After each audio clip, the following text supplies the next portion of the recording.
Hello, everyone. Can everyone hear me okay? Yes. Some Yes. great. So just trying. Okay. See if I think we have everybody here that was registered. Look. All right. So I'm just gonna get started. And good morning, good afternoon, wherever your time zone is. And we're going to just kind of go through a little bit today. If we're going to have some questions, so you'll have to show your face and work with other people. So I just wanted to say welcome again and just get this started. So we are talking about the strategic succession leadership with change with confidence. And the purpose of today is really to kind of talk everybody through some of the things to think about as they start planning their strategic succession, and really just making sure that you're thinking about all the things that you need to have when you're planning that succession or that that surprise succession. So my name is Jodee O'Brien. I am the founder of ActionCOACH, the author of the Strategic Succession Leadership Change with Confidence Workbook. I'm also the CEO and co-owner of ActionCOACH Central Texas, where we do business and executive coaching. My background really has been in the past 35 years, a lot of nonprofit, whether I was the executive director, CEO, volunteering on a board, and through all of my time in the past 35 plus years, I've seen a lot of lots of bumps and lots of big hurdles that nonprofits have had to deal with when there's been a leadership change. And so I really just tried to put that all together and really share some of my knowledge and hope that that can help everybody move forward. We have one more person I'm going to add.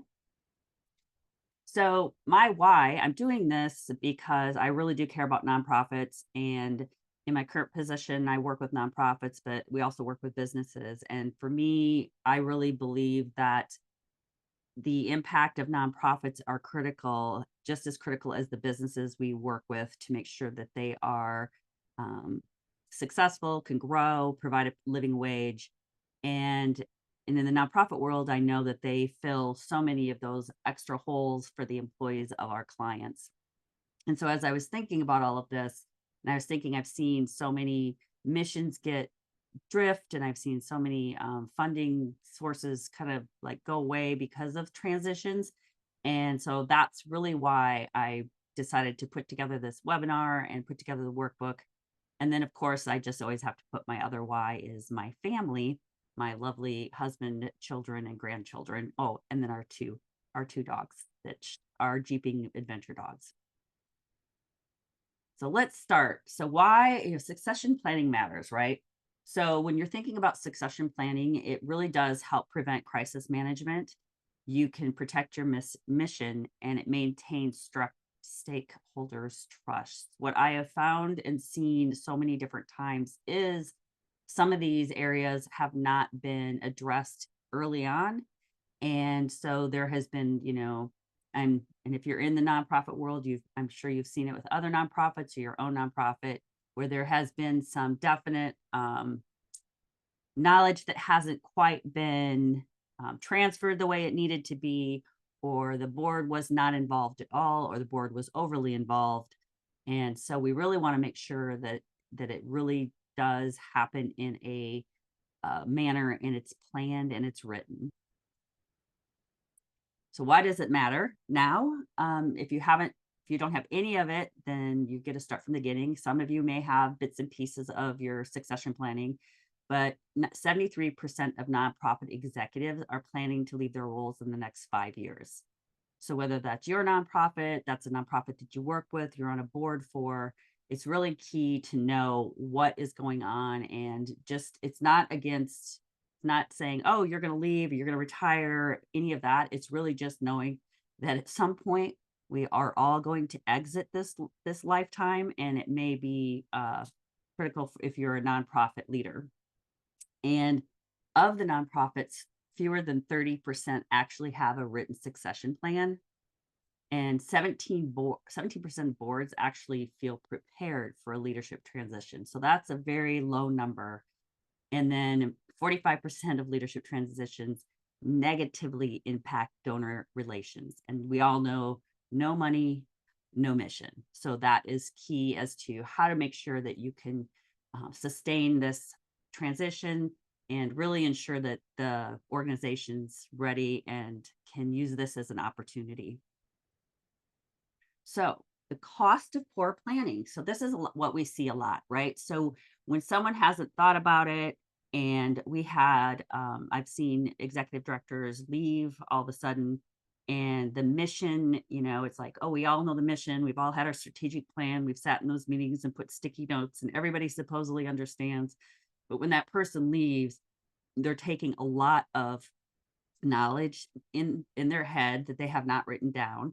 And so some of the programs or some of the maybe your clients, if you're a nonprofit that serves people directly, you know, the programs really do suffer, or some of them even close. That's like nobody knew that there was that program that was just getting rolling, or it was a program that was pretty much running itself. But when the leader left, like we had a program at the United Way when I was there that, you know, the VITA program, so it was tax returns. And so when I left, it was like, well, what are they going to do with that particular program?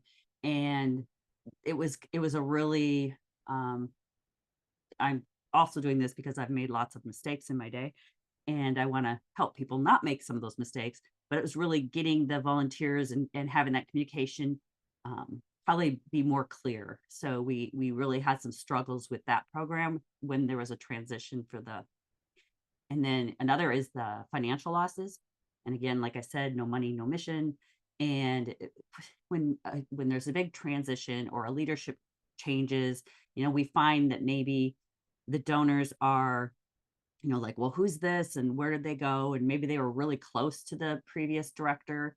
And so they may decide that they don't want to give anymore because they don't know the new person.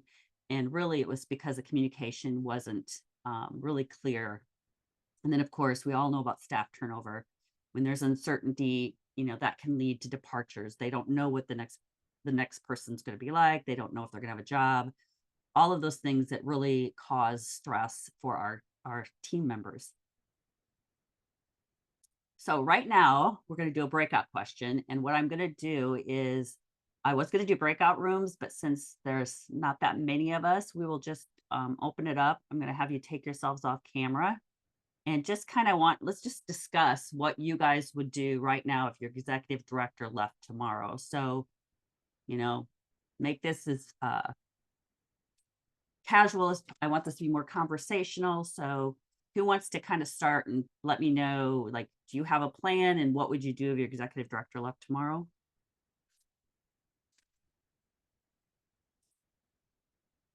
Call on people if they don't start.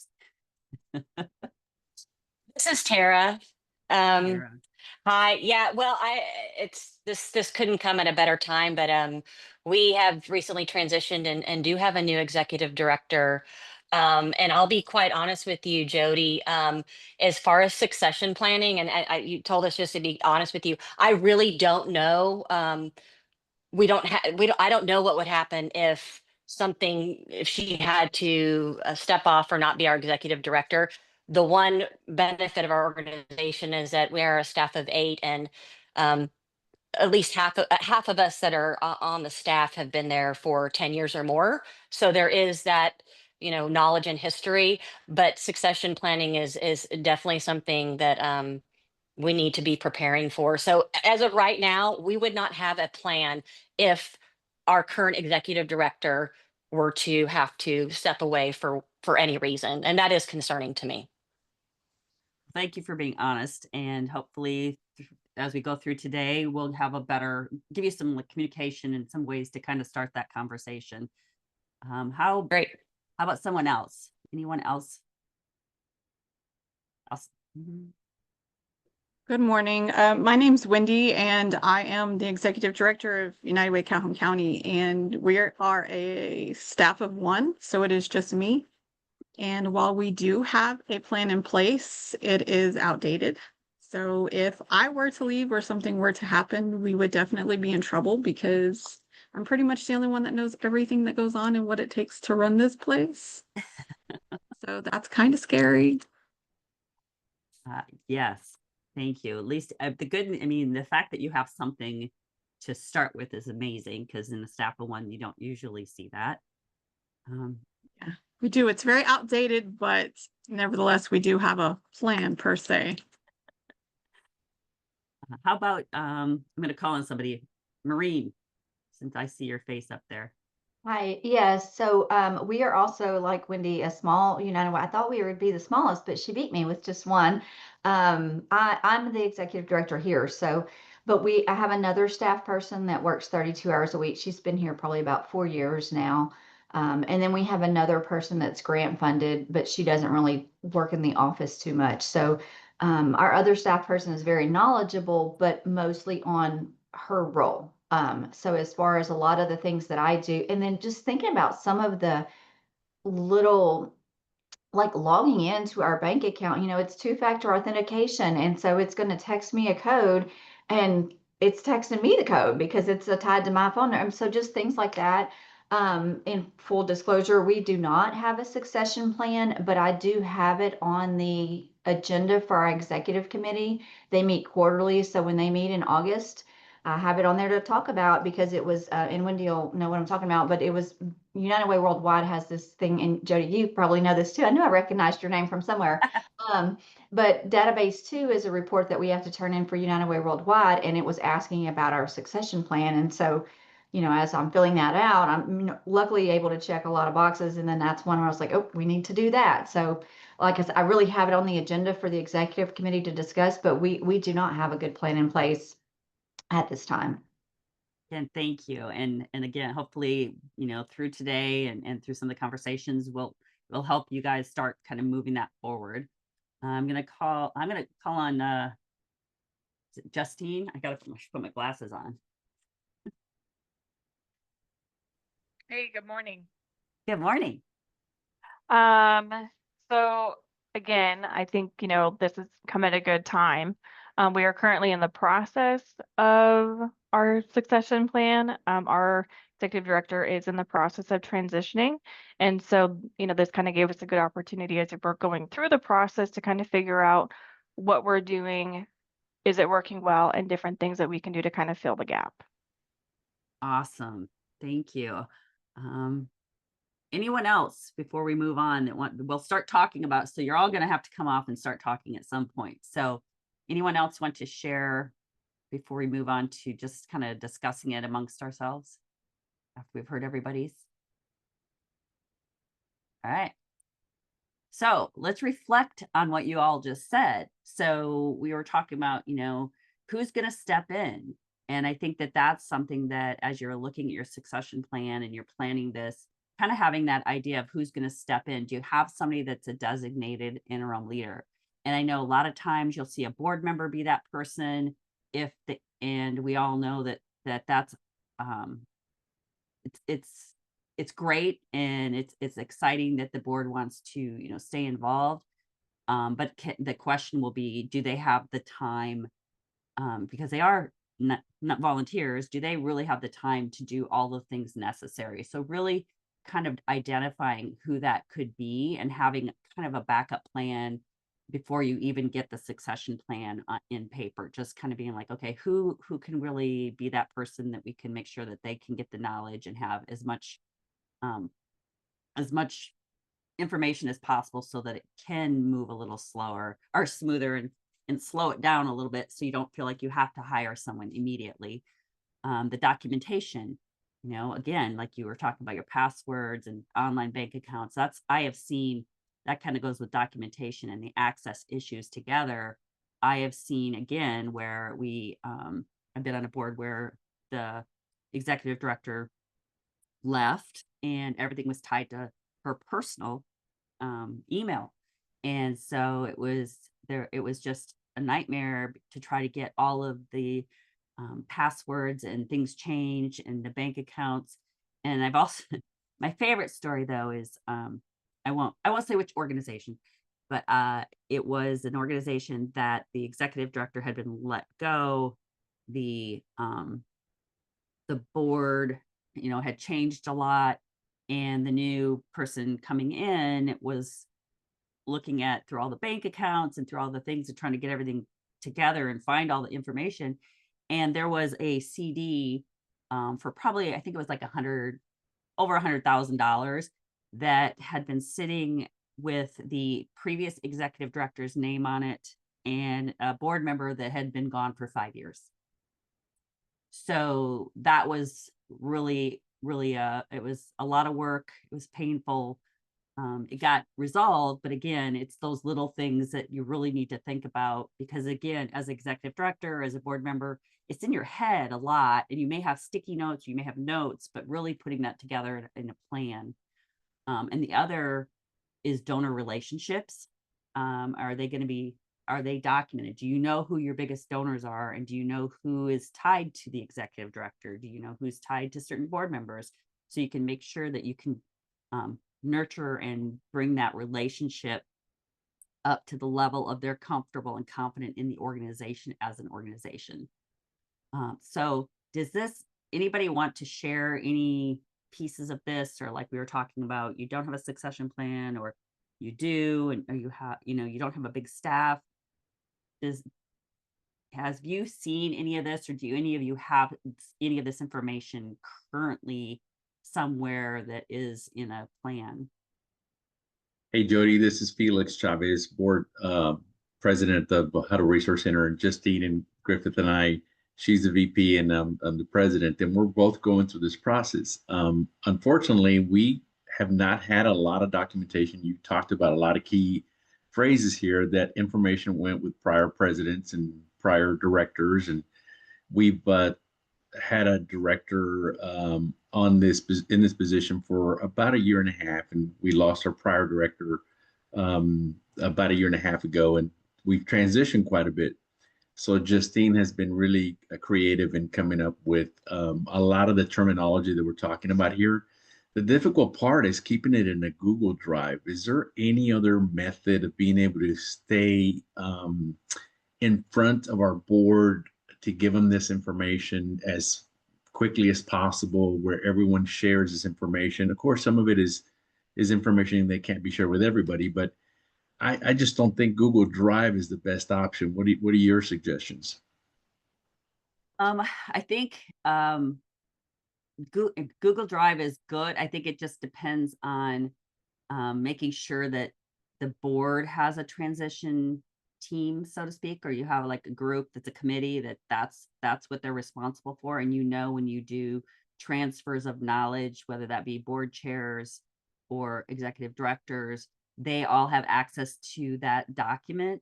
And so I know there's different, if you have OneDrive, or there's so many different ways to do it. But I know with a lot of nonprofits, with the financial side of it, Google is free.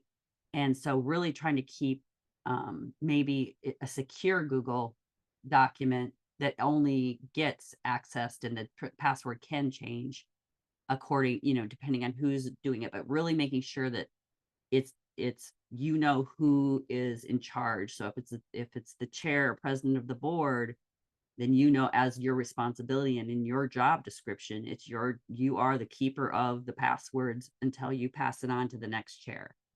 And really having that process and step through of this is what's going to happen, and this is who's going to get it, and have it so it's very detailed, so that like the next board chair can look at it and go, okay, here's where I can go to get all this information. And it is hard. Has anybody else used anything besides Google Drive to share passwords or documents with each other or the board?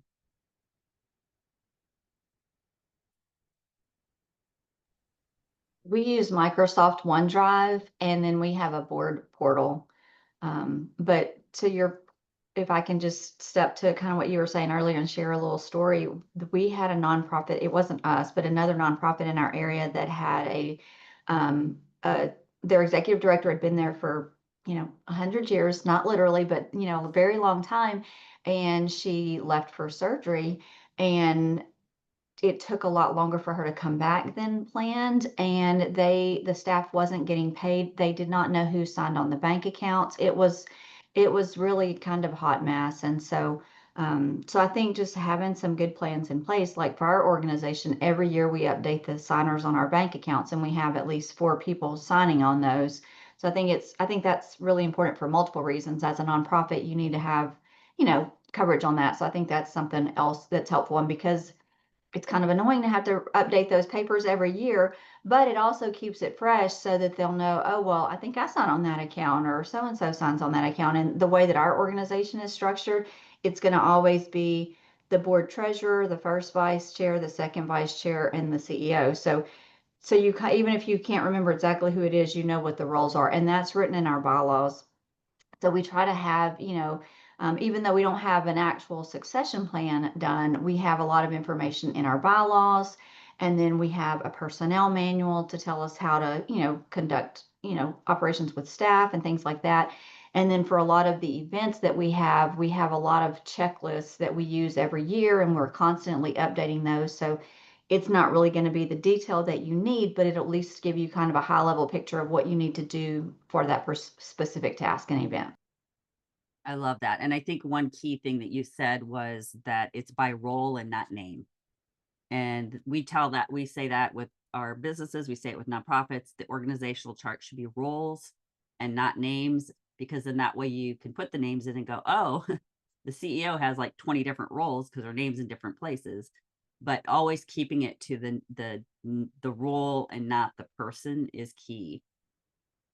And then and we'll kind of talk about some of that, and there's some worksheets and things like that we'll kind of go over that you can use, or just to kind of get you started and get your things, get your brain kind of like, oh, what else do I need to be thinking about? But the other piece that we find is the emotional side of leadership change. And this is 70% of employees feel anxious during change. The trust in leadership can drop by 60%. And new leaders themselves are often feeling that stress and self-doubt.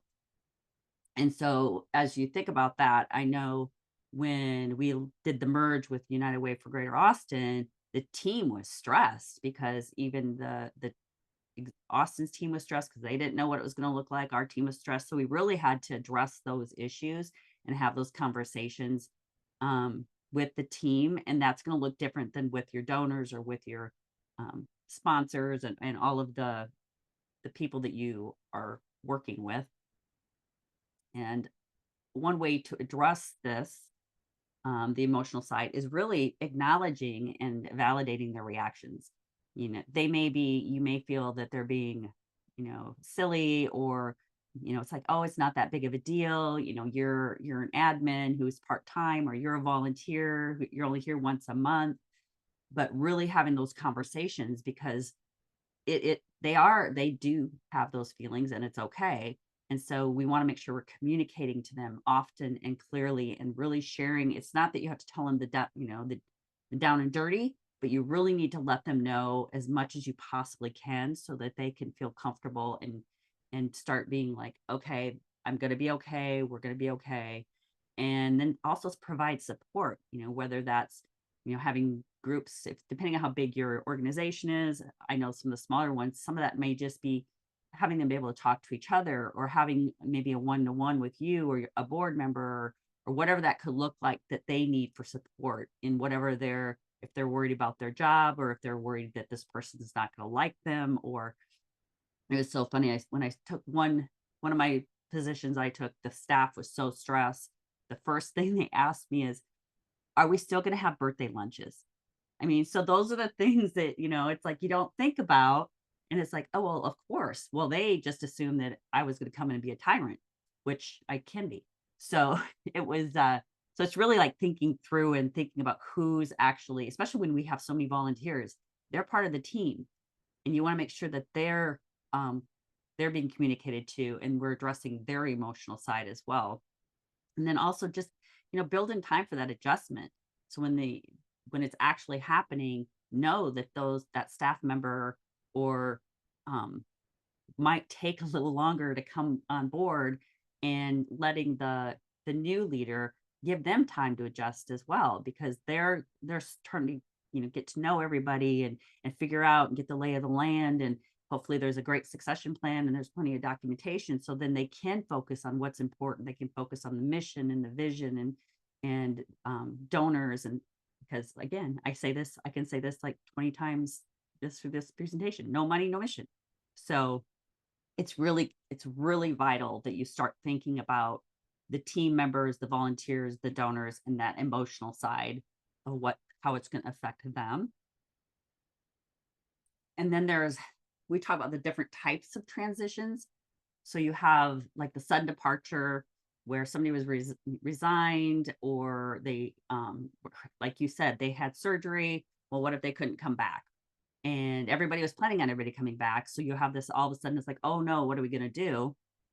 And so that's one way that you have to look at when you're going through your process and your communication plan and your succession plan, kind of having different, kind of like when you look at the charts, it's like you have the main one, and then you go, okay, this little could tear off to be like, oh, they left and it was not good, like the termination or forced exit. That can be a completely different look than the sudden departure, because you have to do maybe some groundwork of, we need to be prepared for the fallout of what, the team, the board, whatever that looks like. And then even the one that everybody is like, oh, it's going to be great. John retired and he's like, hey, I'm going to stick around. It's going to be great. I will transfer all of my knowledge. And that sounds amazing, but you really still need to have that succession plan, and you need to have somebody else with the information, because sometimes, and again, I've experienced the previous leadership is coming in and talking to the new leader, and they're, full of information and have great knowledge, and here's where everything's at. But they have a tendency sometimes to be, well, Julie over there, she has been kind of a pain in my butt, or that they put little bits and pieces, and they might put something in that new person's head to be like, oh, I need to watch out for Julie because she's going to try to backstab me, because that's what she did to the other executive director. And it's not even the same thing. So really, as you have that person coming in and having that person stay, really being aware of what needs to be transferred and what doesn't, and what that new director really needs for backup, because sometimes they're not going to say, oh, I don't need them. But if they're starting to get any kind of, idea, any kind of like impression that's not positive, then we want to make sure that that doesn't continue. So here's a successful transition, and this is not obviously not the full thing, and every successful transition might look a little different between each organization. And so one thing is, of course, clear documentation. Are your processes, your passwords, are your donor relationships? So is all that recorded? I know we have different CRMs, but we also know that CRMs cannot, especially in the nonprofit world where you're like so busy, it doesn't get cleaned up as much as it should. It doesn't get the information, maybe not be put in quite the way, not as much. Maybe it just says, oh, this donor was introduced to us by Fred. Well, that doesn't tell us anything because Fred hasn't been around for 20 years. So, and making sure that you're very transparent in your communication, and that's going through all of the stakeholders, from your team, the donors, your clients, your volunteers, your board, if you work in an organization that you work with, like we worked a lot with a health district, or you worked a lot with certain organizations you partner with, you want to make sure that your communication is clear throughout the whole process. And I think that one piece that I really stress is board alignment and understanding the board has to understand their role in the transition. And that's where the documentation really is important, because oh, why did that do that? I've seen board members take over an executive director and say, I will be the interim. I know everything about the organization. And it can get a little fuzzy. It can get a little bit of, you know, they had a marketing company and that marketing company is great. So I'll just hire my marketing company, and they paid this person's marketing company to do social media. And so it was that, conflict of interest type thing. And so really making sure the board knows their role and knowing where they can and cannot step, because I'm on a board, been on boards, and I am always the first one to say, let's let the executive director make the decision, because they are running the organization. We're here to advise. Yes, there's working boards, but really just making sure everybody understands their role. I think that's especially on the board. And then emergency plans, having that plan for if the executive director leaves. And even the board members too, you really need to have a plan for your board member. I know we talk about board matrices and making sure you have board members, and we all know how hard it is sometimes to get board members and make sure you have the right mix on your board, but making sure that maybe those vital roles are written clearly of who would be the next person, and are they ready to step up and help. And so I think one piece of the succession planning that really gets to me as well is it's really about protecting the legacy of your organization. I think that when you have a succession that maybe isn't clean or smooth, you can really, your core programs can really have some issues. So if you have something that's laid out, you can keep your mission continuity. You can make sure that those programs and those clients are being served, and it's not affecting how you're helping and how you're having an impact in your community. And then it also preserves the achievements, right? You want to make sure especially if a founder, or if you really, if it's an organization that's been around a while or not, you just want to make sure that those achievements and that hard work remains intact, because you hate to see the organization completely fall apart. And I've seen that as well. It's like the executive director leaves, next thing there's no board members, and the next thing you know, the organization closes. And so then that vital service that they were providing to the community is gone. So we really want to ensure that this is about the organization and this is about the legacy. If it was a founder that created it, this is about their legacy and making sure that what they wanted and started and that mission is continuing beyond them. And the other part is it really helps enable growth, because new leadership can build on your foundation.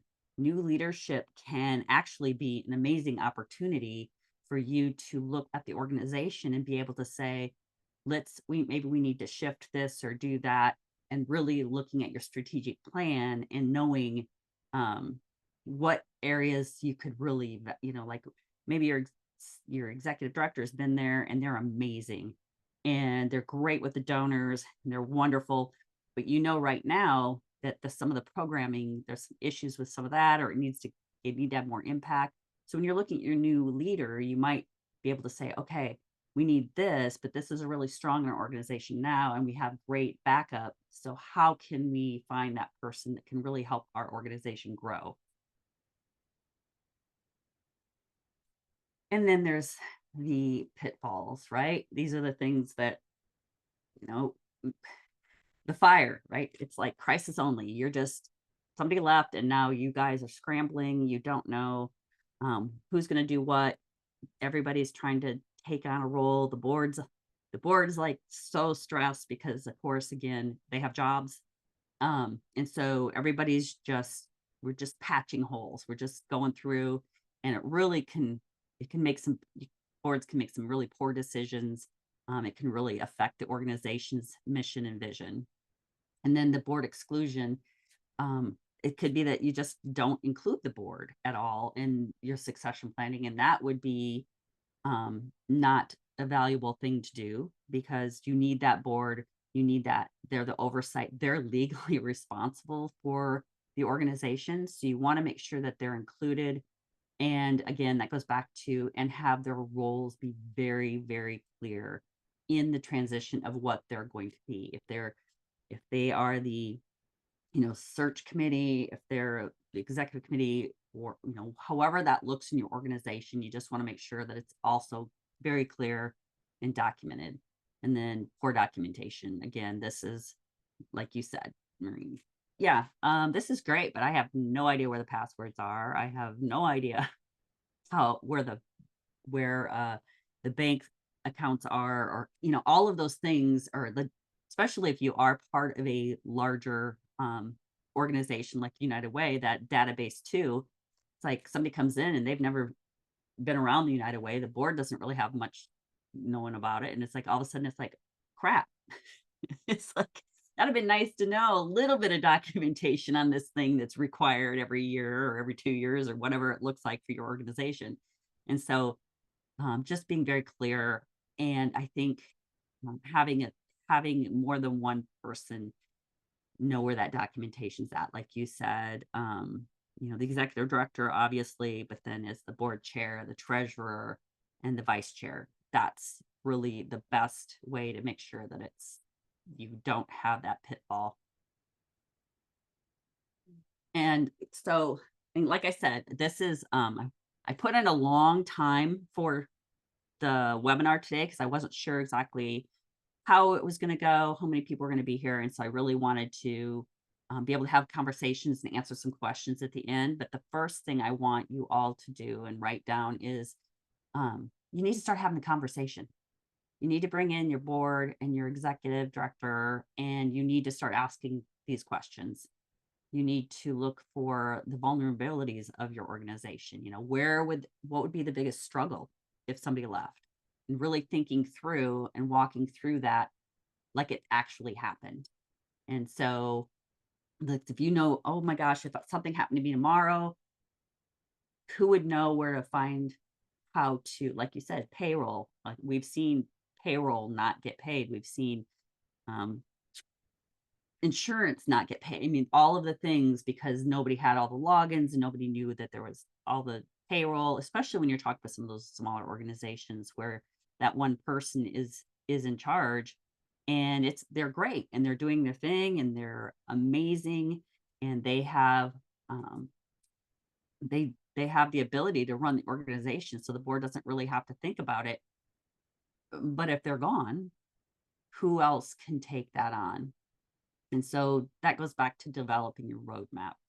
Start looking at where you need to start, have the conversation, where are your vulnerabilities, and then just start mapping it out and making notes of, and I think one thing that, and I, honest with you guys, I haven't quite figured this out yet. So if anybody figures this out yet, but how to have regular meetings, whether that's when you're having a meeting with your team and you're doing your one-on-ones, whether that be weekly or bi-weekly, are you having conversations about which passwords and logins did you have to update?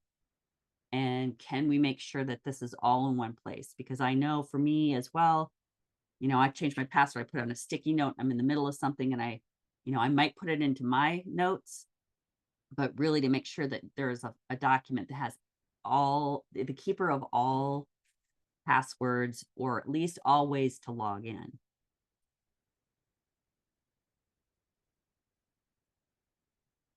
So this is just I'm gonna do counting this one as 10, but a 9 series session that we talk through each of the workbook.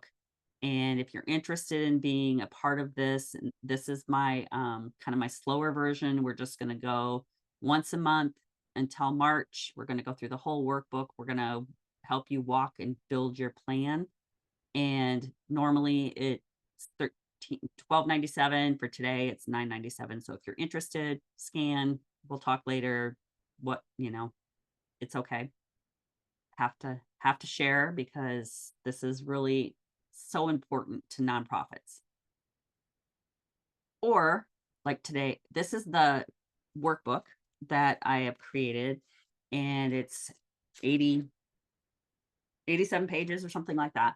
And it really has it has worksheets in it. It has timelines in it.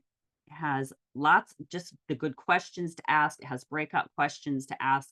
It has starter questions for your board. It has things to think about for donor. And it also has like just worksheets with every possible, not every possible, but lots and lots of like, like your social media. You need to make sure you have all of that documentation of the social media, or like the passwords or banking, or your CRM, all of the things, and all of the, like your grant, where do you go for your grant information? Who has access to all of that? Do you know where your grants are? Do you know when the grants are going to be required to have your reporting? All of those things just to kind of think about. And I kind of just put it together with lots of worksheets and things to think about. And so that is the digital workbook. So I really just want to open it up to questions. I want to say, let's kind of talk through, see if we can kind of help each other out and solve any of these, immediate questions and issues. And I'm going to stop sharing now. Maybe stop share.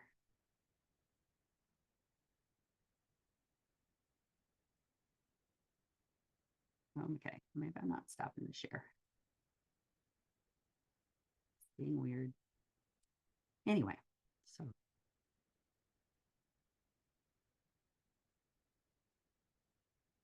I've had issues with my sharing today, so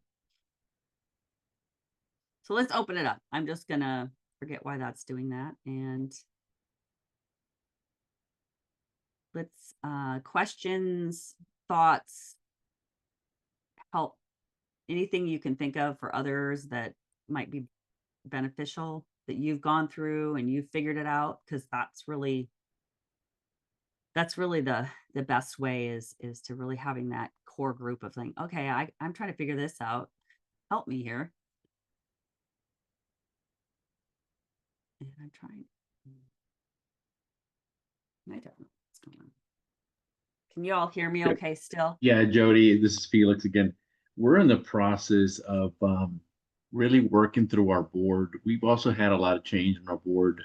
Sometimes you need that change for board members to think of being in a working board and being active contributors versus just volunteers, right? So we're in the process of working through our board and a strategic planning session.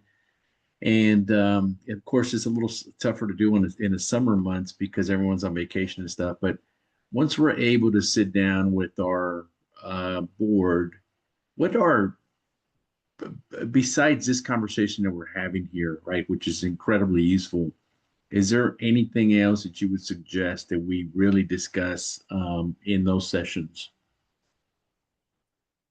Yeah, I think, I think the biggest thing is to really just look at the who has access and how to transfer that knowledge.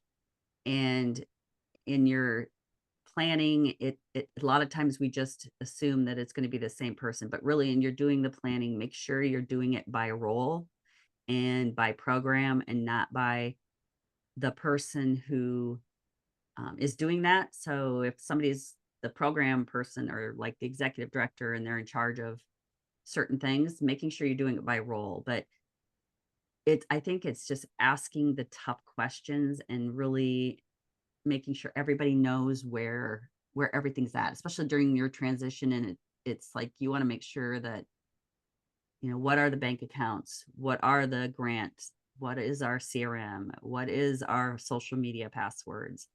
And really start getting some of those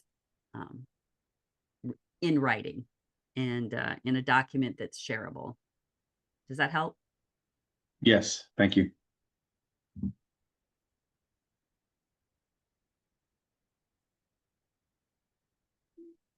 Okay.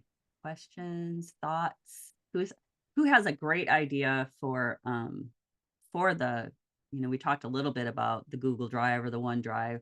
Has anybody found an amazing way to share that knowledge and with the board and with key players in the team?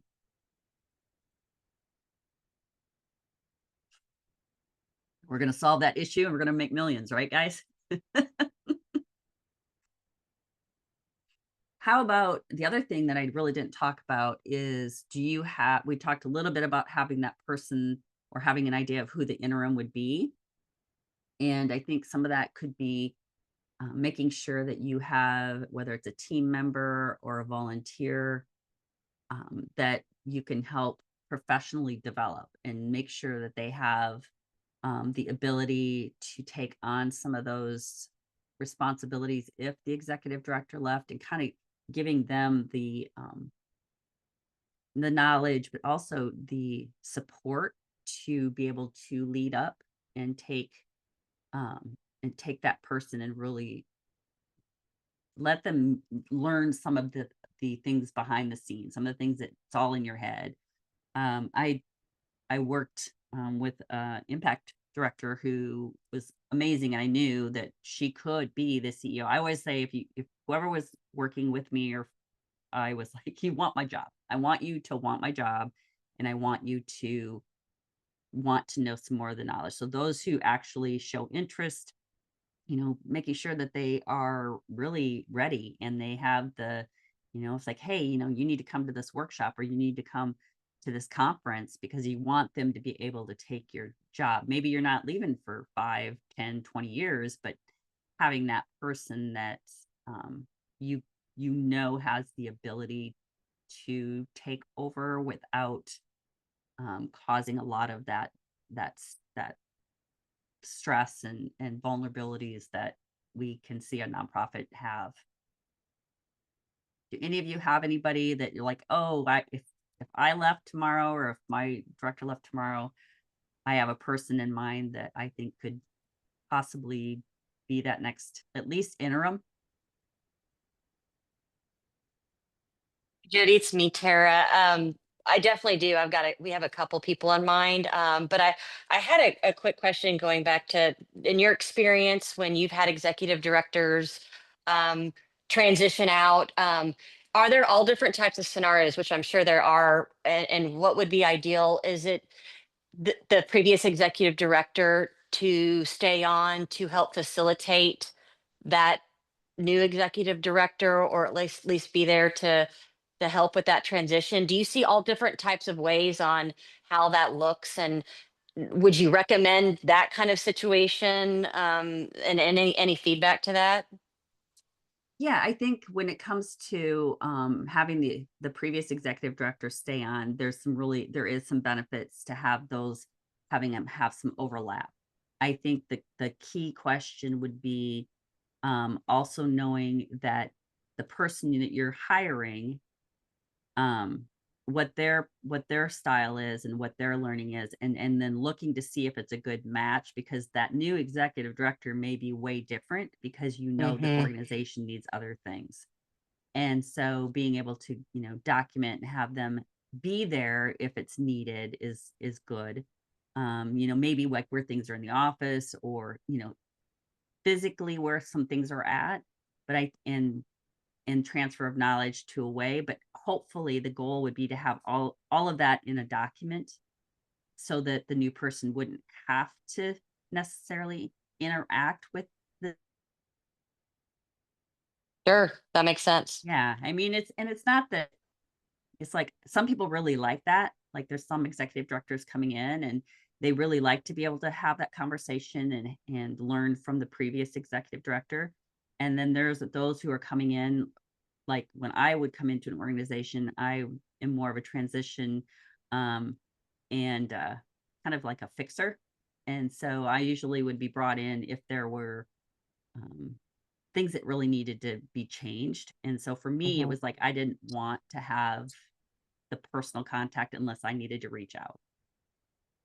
But there's some that it's great, but be very, very cautious. I know a founder that had left, and she hired a new CEO, and that person didn't run it quite like she wanted her to, so that didn't work out. So now she's back to being the CEO, and so I think some of that part, especially when you're dealing with founders, because they need to understand it's our legacy and it's not about them.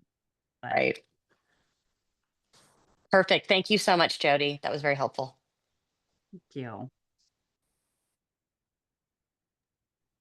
Do What you- is, oh, go ahead, Maureen. Oh, I'm sorry. I was just going to ask if you, what your thoughts are, I guess, on like maybe someone staying, like maybe on retainer where they're not necessarily in the office with the new person, but they're available for like up to a few months just for questions. Because especially in an organization like ours, with United Way of Orange County in Southeast Texas,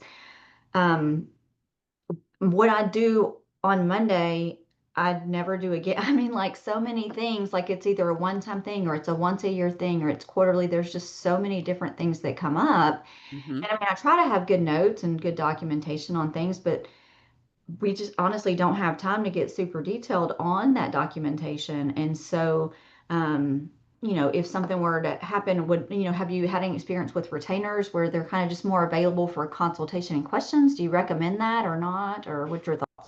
No, I think that is good. I have seen that. I've been part of that as well as the person on retainer. And it's very nice, it's nice for the people to call. It's a happy transition. So it's not like there's, and so that is a good way to do it.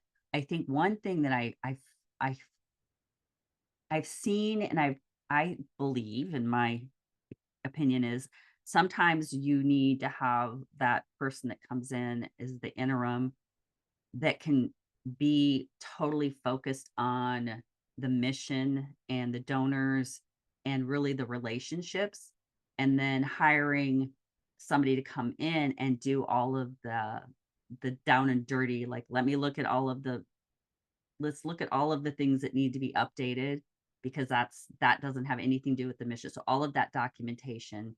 So if there isn't documentation, if somebody has to come in, hiring like a strategic succession expert to come in and just be that person and say, okay, I'll come in, we'll hire them for a month, we'll hire them for 2 months, and they will just focus on all of the crap, while the new interim or the director can focus on making sure that the transition is smooth with the donors and the programs. Because I think that sometimes, well, I know, I've coached an organization that the development director took the executive director role, which was amazing because they deserved it, except where they were so down into the weeds of trying to fix all the things that the other executive director had left behind, that they didn't have time to go out and make sure that their, donors were happy, that they were, making sure that their events, the grants were getting filed, all of those things that are so vital. So yeah, so I like the fact, answering your question now, I like having the retainer if it's a good fit for both of them. And I also think that sometimes, and I haven't seen it a lot, but having an interim or a director have that extra support to help them get through the transition, because you're going to save time and resources, and lack of confidence is really what happens. Did I answer your question, Maureen? I'm sorry. Yes, thank you.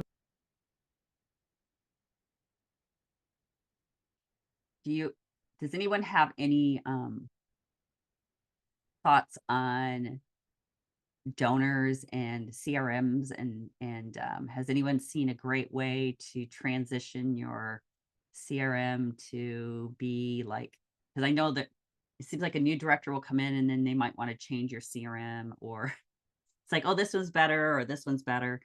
And just sometimes that can be one more thing to add to the list of that new director, and they should focus on something else.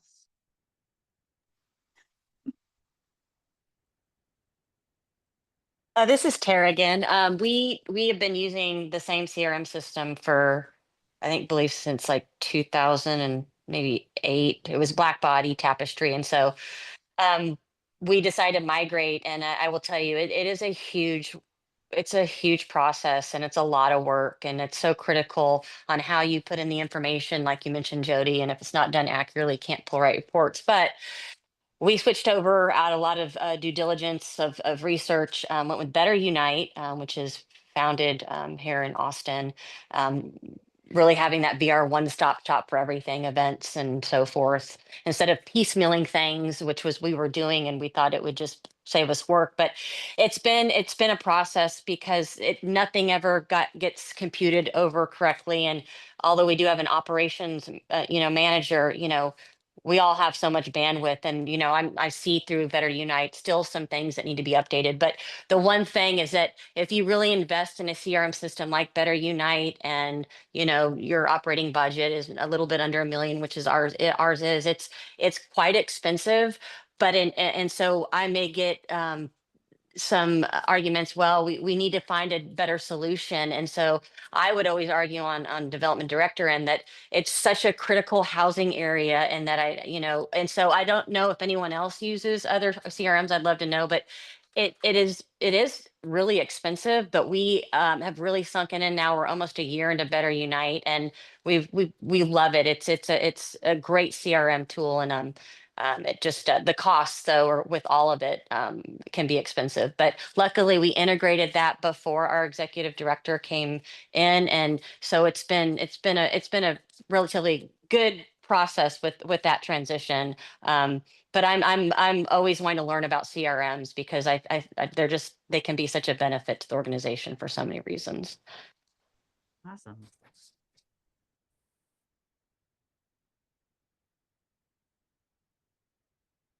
Well, we have a half hour that was officially scheduled, but if you guys know any other questions, we can wrap up. If you want to reach out, again, I think my slide's still up there.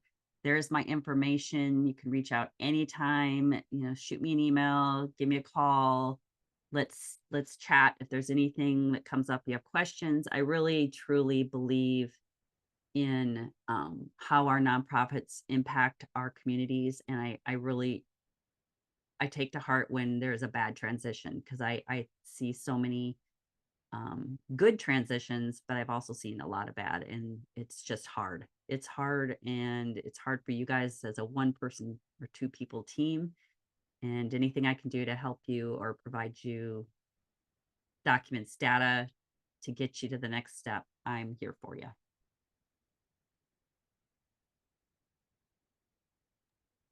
I appreciate it. Thank you so much, Jodee. Well, This is really thank you. beneficial. Yeah, and let me know if you think about it, and if you're like, oh, I wish you would have talked about this or that, let me know, so I just want to keep improving this webinar. I'm going to try to make this a regular thing for nonprofits to have this intro webinar. And then if anybody wants to move forward with more webinars, or the workbook, or me coming in and working with them and really helping get that transition and that succession plan started, I am available.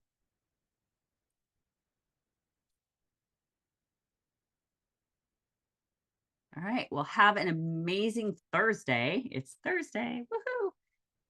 It's almost Friday. And if you're watching this as a recording, I'm sorry. It was Thursday today.